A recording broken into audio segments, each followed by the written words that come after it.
சிவனடியே அதை அறிந்தவர் புரிந்தவர் எவரில்லையே இந்த பிரம்மமுமே அவன் சூக்ஷமுமே பஞ்சாட்சரமே விதியது கூடியது உனக்கில்லையே நீ விளைந்திடு விளைந்திடு உனக்குள்ளையே உயிர் மூச்சினிலே ஓங்காரமெனும் சிவமந்திரமே சிவரகசியமே சிவரகசியம் சிவரகசியமே ஆதியும் அந்தமும் சிவனடியே அதை அறிந்தவர் புரிந்தவர் எவரில்லையே இந்த பிரம்மமுமே அவன் சூக்ஷமுமே பஞ்சாட்சரமே விதியது கூடியது உனக்கில்லையே நீ விளைந்திடு விளைந்திடு உனக்குள்ளையே உயிர் மூச்சினிலே ஓங்காரமெனும் சிவமந்திரமே சிவரகசியமே சிவரகசியம் சிவரகசியமே சிவரகசியம் சிவரகசியமே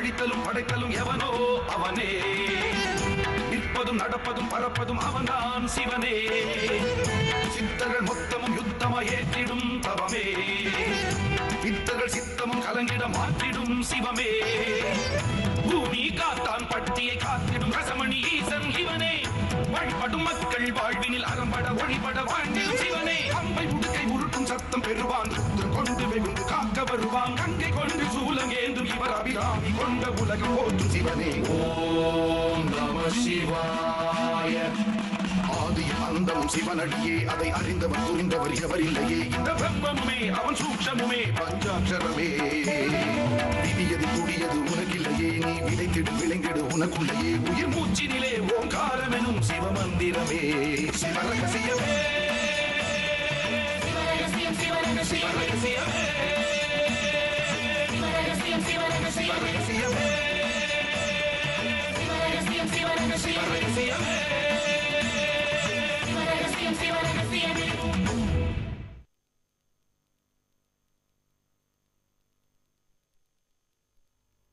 பால்கடல் கடையப்படும் கடுவெண்ணையை திருமிடற்று அடக்கிய சிவனே அடைக்கலம் கால் எடுத்தடக்கிய கடவுள் நின் அடைக்கலம் கால் எடுத்து அடங்கிய கடவுள் நின் அடைக்கலம். பட்டினத்தார்.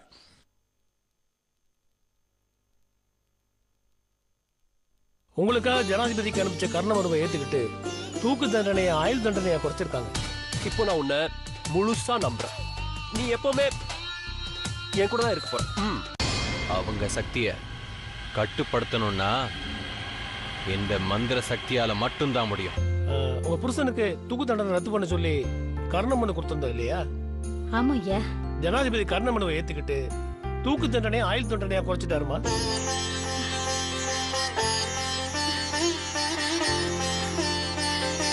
ஈஸ்வரா, ஐயா நிஜமாவா சொல்றீங்க?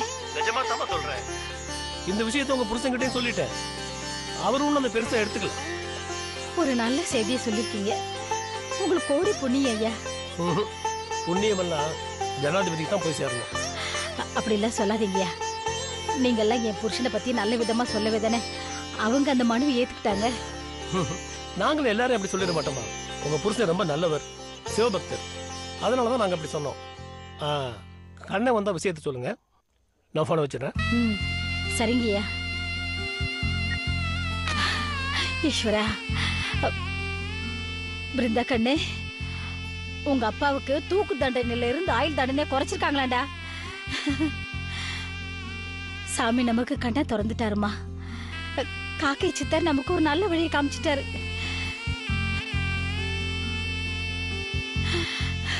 ஈஸ்வரா, ஈஸ்வரா. கண்ணா, கண்ணா, உனக்கு ஒரு விஷயம் தெரியுமா? நீங்க சொன்னதெல்லாம் கேட்டுட்டு தாமா இருந்தேன். கண்ணா, இப்பதான் மனசுல இருந்து ஒரு பெரிய பாரதியை இறக்கி வச்ச மாதிரி இருக்கு. ஆமாண்டா.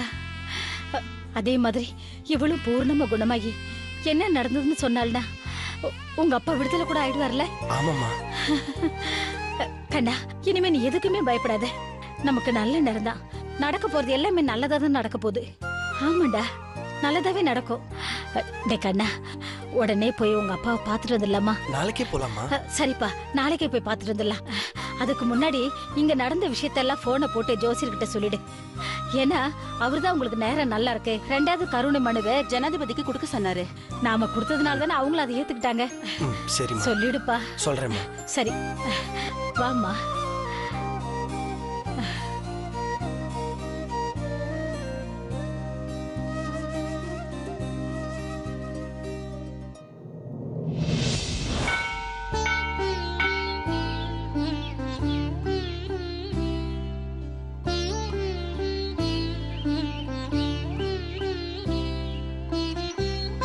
அம்மா, ஜோதிடத்தோட மகிமைய இந்த உலகத்துக்கு உணர்த்தணுங்கிறதுக்காக ஒவ்வொருத்தரோட ஜாதகத்தையும் வாங்கி அதை ரொம்பவும் கவனமா கணிச்சு உன்னை வேண்டிக்கிட்டு உன் அருள்வாக்கு மாதிரி இது நடக்குன்னு சம்பந்தப்பட்டவங்க கிட்ட சத்தியம் போல சொல்லிக்கிட்டு இருக்கேன். ராமண்ணா ஐயாவுக்கு அபிஜித் முகூர்த்தத்துல மறுமனு கொடுக்க வச்சேன். அவருக்கு மரண தண்டனை ரத்தாகும்னு கணிச்சு வேற சொன்னேன். ஆனா இது வரைக்கும் அந்த மறுமனுவுக்கு எந்த பதிலும் வரலம்மா. அப்போ சில பேர் சொல்ற மாதிரி ஜோதிடங்கிறது பொய்யான ஒண்ணா? நான் சொன்னது நடக்கலங்கிறதுக்காக நான் வருத்தப்படலமா. ஆனா நான் சொன்னதை கேட்டு நம்பிக்கையோட காத்துட்டு இருக்காங்களே, அவங்க ஏமாந்து போலாமா? நான் சத்தியத்தை நம்புறேன். என் வாயிலிருந்து சத்தியம் போல வந்த ஒரு வார்த்தை பொய்யாகலாமா? அப்படி பொய்யாச்சுன்னா நீயே பொய்யான மாதிரி தானே. அப்படி ஒண்ணு நடந்தா ஜோதிடத்தை தூக்கி போட்டுட்டு பிச்சை பாத்திரத்தை ஏந்திக்கிட்டு நடபயணமா கைலாயத்தை நோக்கி போயிடுவேன். இனி நீ பாத்துக்க.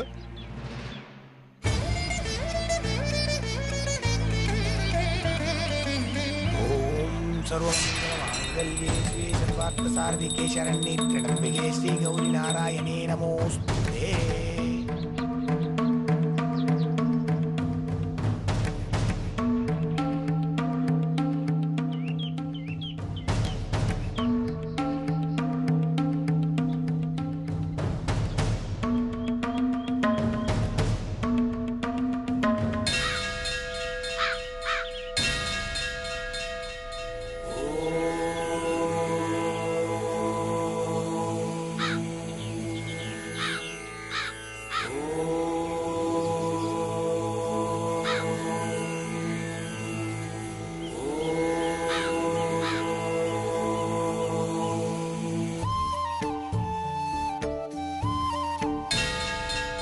கலங்காதே, காத்திரு.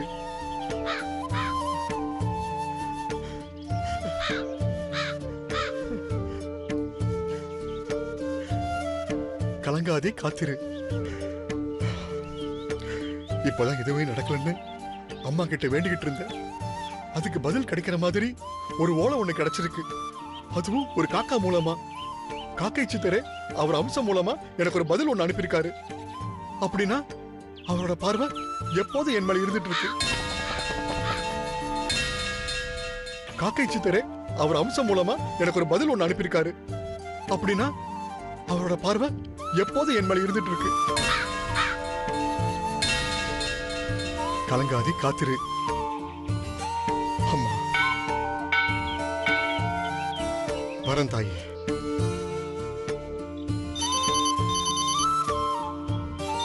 கண்ணன் வீட்டுல போன் வருது, என்னவா இருக்கும்?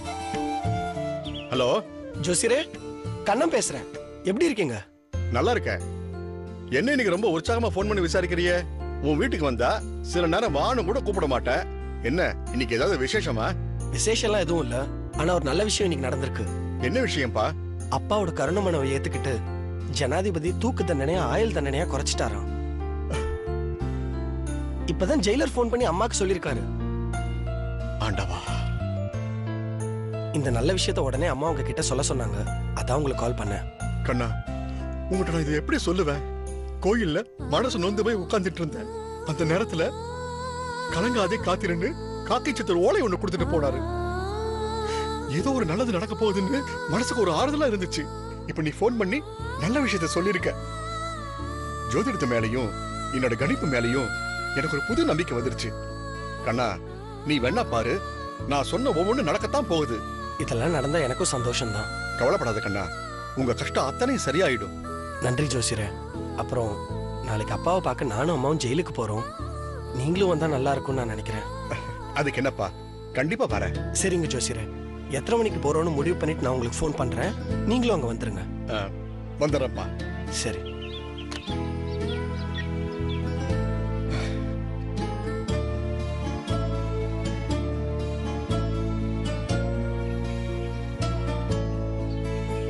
அம்மா, இப்பதான் நான் உங்ககிட்ட வேண்டிக்கிட்டு நின்னேன்.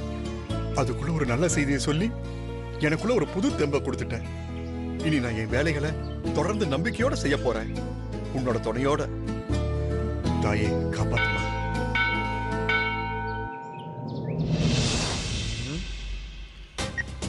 விஜய்,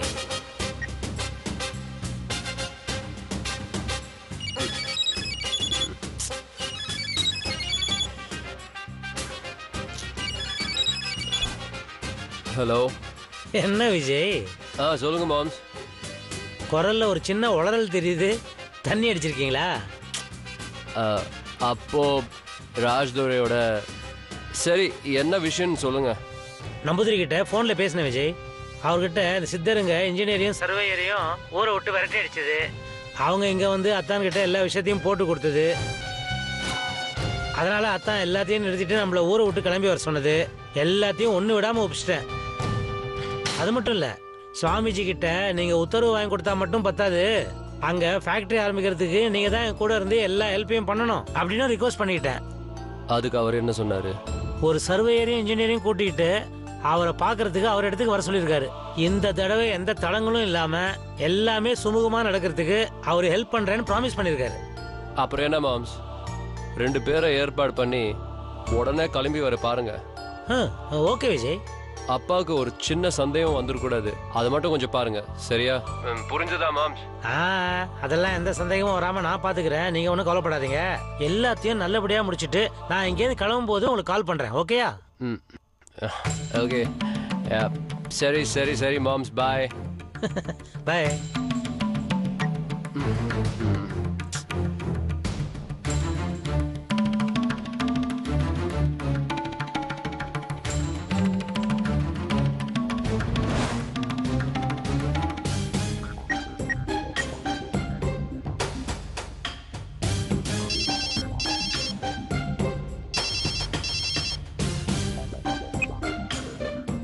கண்மணி, சொல்லுமா. மாமா, இப்பதான் அப்பா அங்கிருந்து விஜய்க்கு ஃபோன் பண்ணாரு. ஓ, என்ன பேசிக்கிட்டாங்க? விஜய் பேசி முடிக்கும் போதுதான் நான் அங்க போனேன். ஆனா 2 பேரும் ஏதோ பெரிய திட்டம் மட்டும் போடுறாங்க. நீங்க தான் நாங்க எல்லாருமே அங்க கிளம்பி வரணும்னு சொல்றீங்க. ஆனா உங்க புள்ளை எதுவுமே காதுல வாங்கிக்கிற மாதிரி தெரியல மாமா.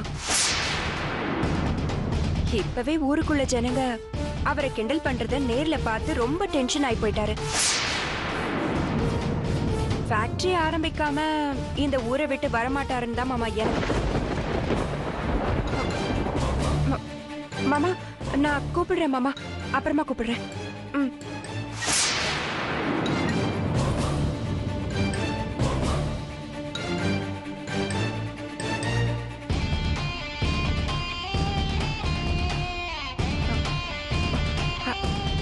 அது வந்து மாமா தான் விஜய். சோ அப்பா இந்த வேலை பார்க்க தான் உன்னை இங்க அனுப்பிச்சிருக்காரு, அப்படிதானே? இல்ல விஜய். Stop it. நீ எதுவும் சொல்ல வேண்டாம். அப்பா உன்னை என் கூட அனுப்புனப்போ நான் எதுக்காக வேணான்னு சொன்னேன்னு இப்ப புரியுதா? என் அப்பா ஒரு பிசினஸ்மேன், எதையும் யாரையும் சந்தேகப்படுவார், அது அவரோட குணம். பட் நீயும் இப்படி இருப்பேன்னு நான் கொஞ்சம் கூட எதிர்பார்க்கல. படிச்ச பொண்ணு, டீசன்சி தெரியாத உனக்கு நான் எதுக்காக போராடிக்கிட்டு இருக்கேன்? எதுக்காக போராடிக்கிட்டு இருக்கேன்? என் அப்பாவோட ஆசைக்காக தானே. இல்ல, உங்களுக்கு எதுவும் ஆகக்கூடாதுன்னா மாமா. கண்மணி கண்மணி, சாவுங்கிறது நம்ம கையில இல்ல. அது எந்த நிமிஷமும் எப்படி வேணாலும் வரலாம். சாவுக்கு பயந்தா எதையும் சாதிக்க முடியாது. நான் சாதிக்க பிறந்தவன், சாதிக்க பிறந்தவன். Do you know that? எனக்கு துணையா இருக்க முடியும்னா நீ இங்க கண்டினியூ பண்ணிக்கலாம். முடியலனா வாட்ஸ் யுவர் டிசிஷன்? நான் இங்கே இருக்கேன் விஜய். நானா மாமா கிட்ட எதுவும் சொல்ல மாட்டேன். அவரா கேட்டாலும் சொல்லக்கூடாது. You understand that? அப்படி ஏதாவது சொன்னேன்னு தெரிஞ்சது அதுக்கப்புறம் என் மேல நீ வருத்தப்படக்கூடாது. Please understand that. Okay. I need a black coffee right now.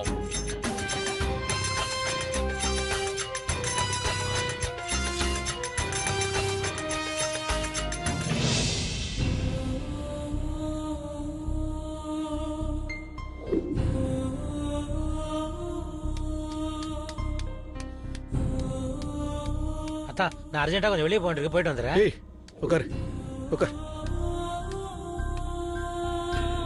என்னத்தா? ஏய் என்கிட்ட மறைக்காம சொல்லு. உங்க எல்லாரையும் ஊர்ல இருந்து கிளம்பி வர சொன்னா இல்லையா? இப்ப கண்மணி ஃபோன் பண்ணா. அங்கே விஜய்க்கு இங்க வரதாக எண்ணமே இல்லைன்னு சொல்லி சொல்றா. நீ அவனுக்கு ஃபோன் பண்ணி நீங்க 2 பேரும் ஏதோ திட்டம் போடுறதாக சொல்றா. கணேஷ், என்ன விஷயம்? அட நீங்க வேற அத்தா. அவனை உடனே ஊருக்கு புறப்பட்டு வர சொல்லு. நீங்க என்ன அவனுக்கு ஃபோன் பண்ண சொல்றீங்க? அவன் அங்கேருந்து என் அப்பாவை கன்வின்ஸ் பண்ணியான்னு என்ன கேட்டு நச்சரிக்கிறான். அவன் சொல்றதை நீங்க கேட்க மாட்டேன்றீங்க, நீங்க சொல்றதை அவன் கேட்க மாட்டேங்கிறான். தேவையில்லாம 2 பேருக்கு நடுவில் மாட்டிக்கிட்டு நான் முழிக்கிறேன். இதை பாருங்க, மாப்பிள்ளை என்ன பிளான் பண்ணிருக்காரு எனக்கு எதுவும் தெரியாதான். ஏதோ சொல்ற. இது பாருடா, இப்போ ஒன்னும் தெரியாத மாதிரி என்கிட்ட மறைச்சிடலாம்.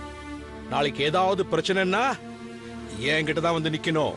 அது தெரியுமில்ல? தெரியும் தான். உன்ன மாதிரி ஒரு நல்லவனே இல்லாத மாதிரி பேசுறா. ஆனா செய்யறதெல்லாம் யோக்கியத்தனம். அப்படிதானே? என்ன சொல்றீங்களா உங்க புள்ளைய சொல்றீங்களா? தப்பு செய்யறவனை விட தப்புக்கு துணை போறவனுக்கு தான் தண்டனை அதிகம், தெரியுமா? நான் எந்த தப்புக்குமே துணை போகலத்தான். இப்ப கூட நீங்க சொன்னதை அப்படியே உங்க புள்ள கிட்ட சொல்லிடுறேன். அவனாச்சு நீங்களாச்சு. நீங்க தப்பா நினைச்சுக்கலாம். எனக்கு ஒரு அர்ஜென்ட் மீட்டிங் இருக்கு, நான் போயிட்டு வந்துடுறேன் தான்.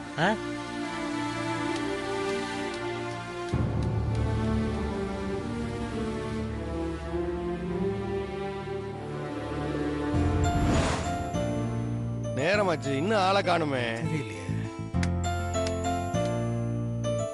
சார். ஹலோ, ஐ அம் கணேஷ். ஐ அம் விஷ்ணு, இன்ஜினியர். மிஸ்டர் குமார், என் கூட ஒர்க் பண்றேன். சார், நான் உங்களை ராமரத்ன சார் கூட அடிக்கடி பார்த்திருக்கேன். பரமேஷ் உங்ககிட்ட எல்லாத்தையும் சொல்லியிருப்பாருன்னு நினைக்கிறேன். சொன்னார் சார். பூமி காத்தாம்பட்டிங்கிற வில்லேஜ்ல சுகர் ஃபேக்டரி கட்டுறதுக்கான இடத்தை பார்த்து அளந்து ரெஜிஸ்ட்ரேஷன் பண்றதுக்கு உண்டான எல்லா வேலைகளையும் நாங்க தான் பார்க்கணும்னு சொன்னார். எக்ஸாக்ட்லி. ஆனா நாங்க எங்களோட ஒரு சந்தேகத்தையும் கேட்டோம். என்னது? ராமரத்னம் சார் எவ்வளவு பெரிய இண்டஸ்ட்ரியலிஸ்ட், அவர்கிட்ட இல்லாத ஆளுங்களா வெளியில இருந்து எங்களை எதுக்கு கூப்பிடணும்னு. இதுக்கு அவர் என்ன சொன்னாரு? அது சக்தி வாய்ந்த சிவனாலயம் இருக்கிற கிராமம்னும் சித்தர்கள் வாழற பூமின்னும் அங்க நீங்க ஏற்கனவே 2 பேரை கூட்டுக்கிட்டு போனதாகவும் அவங்களுக்கு அங்க ஏதோ தடங்கள் ஏற்பட்டு எந்த இடத்தையும் ஃபைனலைஸே பண்ணாம திரும்பி வந்துட்டதாகவும் சொன்னார். ராமரத்ன சாருக்கு தெரியாம தான் எங்களை அங்க கூட்டிட்டு போறதா சொன்னார். சொல்லிட்டாரா? அப்போ நீங்க என்ன டிசைட் பண்ண போறீங்க அதை சொல்லுங்க. முன்னால வந்தவங்க வேற எதையோ பார்த்து பயந்துருக்காங்க. எனக்கு கடவுள் பக்தி ரொம்ப அதிகம் சார். அதனால எல்லாத்தையும் அவன் பார்த்துப்பாங்கிற நம்பிக்கை எனக்கு நிச்சயம் உண்டு. எங்க வேலையை நிச்சயம் நாங்க கரெக்டா பண்ணிடுவோம். மிஸ்டர் விஷ்ணு, நீங்க பேச ஆரம்பிச்ச உடனே எங்க நீங்க இதுக்கு ஒத்துக்க மாட்டீங்களோ நான் பயந்து போயிட்டேன். பட் ஆக்சுவலா உங்களை மாதிரி ஒருத்தர் தான் என் மாப்பிள்ளை தேடிட்டு இருக்காரு. Don't worry about the payment. நீங்க வேலையை மட்டும் அருமையா முடிச்சு கொடுங்க. நீங்க என்ன எக்ஸ்பெக்ட் பண்றீங்களோ அதை விட அதிகமாவே மாப்பிள்ளை கொடுப்பாரு. Okay? Okay sir, okay sir. But இதுல ப்ராப்ளம் என்னன்னா இன்னைக்கு ஈவினிங்கே நம்ம கிளம்பி ஆகணும். Is it okay for you? அதுக்கு என்ன சார், கிளம்பிடலாம். அப்புறம் போற வழியில பாபநாசத்துல எங்க குருஜி கேசவ நம்பூதிரின்னு இருக்காரு. அவரை போய் பார்த்துட்டு அவருடைய அருளாசியும் வாங்கிட்டு போயிடுவோம். ஏன்னா அவர்கிட்ட அருளாசி வாங்கிட்டா அங்க போனா நமக்கு எந்த பிரச்சனையும் வராது. என்ன சொல்றீங்க? நல்லது தானே, அங்க போயிட்டு போகலாம் சார்.